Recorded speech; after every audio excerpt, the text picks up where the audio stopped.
समझ में नहीं आ रहा है कि ये डबल इंजन की सरकार किस तरीके से बिहार में काम कर रही है।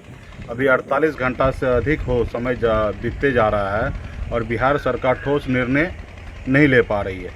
कहने के लिए डबल इंजन की सरकार है, लेकिन इंजन कहीं ना कहीं डब्बा को छोड़कर झारखंड की पटरी पे दौड़ रही है, लेकिन बिहार की पटरी पे नहीं दौड़ रही है। तो माननीय मुख्यमंत्री जी से आग्रह है कि आप इस पे ध्यान दें और जो बाहर मजदूर और जो विद्यार्थी हैं उनको बिहार लाने का कोशिश करें। अभी केंद्र सरकार से भी आदेश दे दिया गया है कि राज्य सरकार अपने स्तर से ट्रेन से लोगों को, मजदूर को लाया जा सकता है। तो माननीय मुख्यमंत्री जी से आग्रह करूंगा कि जल्द से जल्द जो बिहार के मजदूर दूसरे राज्य में फंसे हैं उनको कृपया करके लाइए, क्योंकि अन्य प्रदेश के जितने भी सरकार हैं, चाहे योगी जी हो या अन्य सरकार जितने भी है या झारखंड सरकार है, सब सरकार अपने अपने स्तर से बस भेज चुका है और अपने अपने राज्य के मजदूरों को अपने प्रदेश में लाने का काम कर रहे हैं। तो माननीय मुख्यमंत्री जी थोड़ा ध्यान दीजिए, क्योंकि आपको भी पता है कि घर से बाहर रहने के बाद किस तरीके से हमारे मजदूर भाई कितना परेशान हो रहे हैं। और उसके सामने में एक चुनौती भी है कि दूसरे प्रदेश के लोग जा रहे हैं और वो नहीं आ पा रहे हैं, तो बहुत तकलीफ़ में है। तो माननीय नीतीश कुमार जी इस पे ध्यान दीजिए। और कह रहे थे कि मेरे विशेष आग्रह पे माननीय मोदी जी ने देश में मजदूर को एक दूसरे स्टेट से एक दूसरे स्टेट मूव करने का आदेश किया है। तो मुझे लगता है कि सिर्फ आप राजनीति किए, क्योंकि अगर ऐसा रहता तो आपकी तो तैयारी पहले से रहना चाहिए था।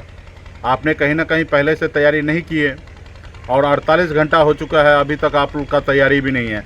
आज सुबह सुनने के लिए मिला कि 100 बस आपने बॉर्डर एरिया पे भेजा। वो 100 बस से क्या होने वाला है और बॉर्डर एरिया पे भेज के क्या मतलब है। तो कहीं ना कहीं जो नोडल ऑफिसर को आपने तैनात किया उसमें से 75% नोडल ऑफिसर का फ़ोन बंद आ रहा है। लोग परेशान हैं, हज़ारों फ़ोन हम लोगों को कर रहा है, लोगों को हम लोग समझा रहे हैं किसी तरीके से। तो इस पे सरकार, राज्य सरकार एक्शन ले। और अभी ट्रेन का भी व्यवस्था केंद्र सरकार की तरफ से किया जा रहा है कि हर राज्य अपने स्तर पे ट्रेन खुलवा सकते हैं। तो इसमें अभी देर मत कीजिए और जल्द से जल्द लोगों को लाइए और उसको अपने अनुकूल आपको जो उचित लगे उसको क्वारंटाइन कीजिए। 10 दिन 15 दिन जो भी समय आपको रखना है उसको रखिए, उसके बाद उनको घर पे छोड़िए। मैं सरकार से विशेष तौर पे यही आग्रह करूँगा। कहने के लिए तो बहुत कुछ है, लेकिन मैं इस समय में राजनीति नहीं करना चाहता हूँ। मैं पहले भी कहा हूँ, समय आने पे सरकार से जो गलतियाँ हुआ है वो निश्चित तौर पे उसका बात हम जनता के बीच में रखेंगे। कहाँ गलती हो रहा है, क्या हो रहा है, कहाँ सरकार किस तरीके से लापरवाही कर रही है, इस सब बात पे हम लोग आने वाले समय में रखेंगे। लेकिन अभी तो सरकार के साथ हम लोग हैं, पहले से ही, पहले दिन से ही हैं। हज़ारों लोगों को, मजदूर को हम लोग मदद कर रहे हैं, हर तरह से आर्थिक मदद कर रहे हैं, हर तरह से बातचीत कर रहे हैं, हर लोगों को समझा रहे हैं। तो अभी हम लोग सरकार को सपोर्ट में ही काम कर रहे हैं। लेकिन मेरा कहने का मतलब ना नीतीश जी ये ना समझे कि मैं विरोध कर रहा हूँ। मैं आप लोगों के सपोर्ट में अभी हूँ, क्योंकि बात है कि बिहार के मजदूर की बात है, बिहार के विद्यार्थी की बात है। तो मेरा यही है, आपसे अनुरोध अभी भी है, हाथ जोड़ के विनती है कि जल्द से जल्द बिहार के मजदूर को लाइए।